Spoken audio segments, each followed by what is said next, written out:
பிறகே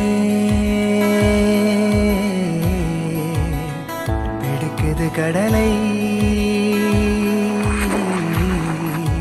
நேற்றின் இன்பங்கள் யாவும் கூடியே இன்றை இப்போதே அர்த்தமாக்குதே இன்றின் இப்போதின் இன்பம் யாவும்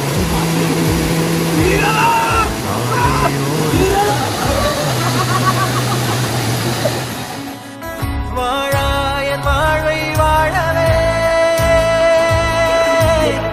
தாழாமல் மேலே போகிறேன் தீரா உள்ளூற்றை தீண்டவே இன்றே இங்கே மீழ்கிறேன் இங்கே இன்றே ஆகிறேன் நானே இல்லாத ஆழத்தில் நான் வாழ்கிறேன் கண்ணாடியாய் பிறந்தே காண்கின்ற எல்லாமும் நான் ஆகிறேன் இரு காலின் இடையிலே உரசும் பூனையாய் வாழ்க்கை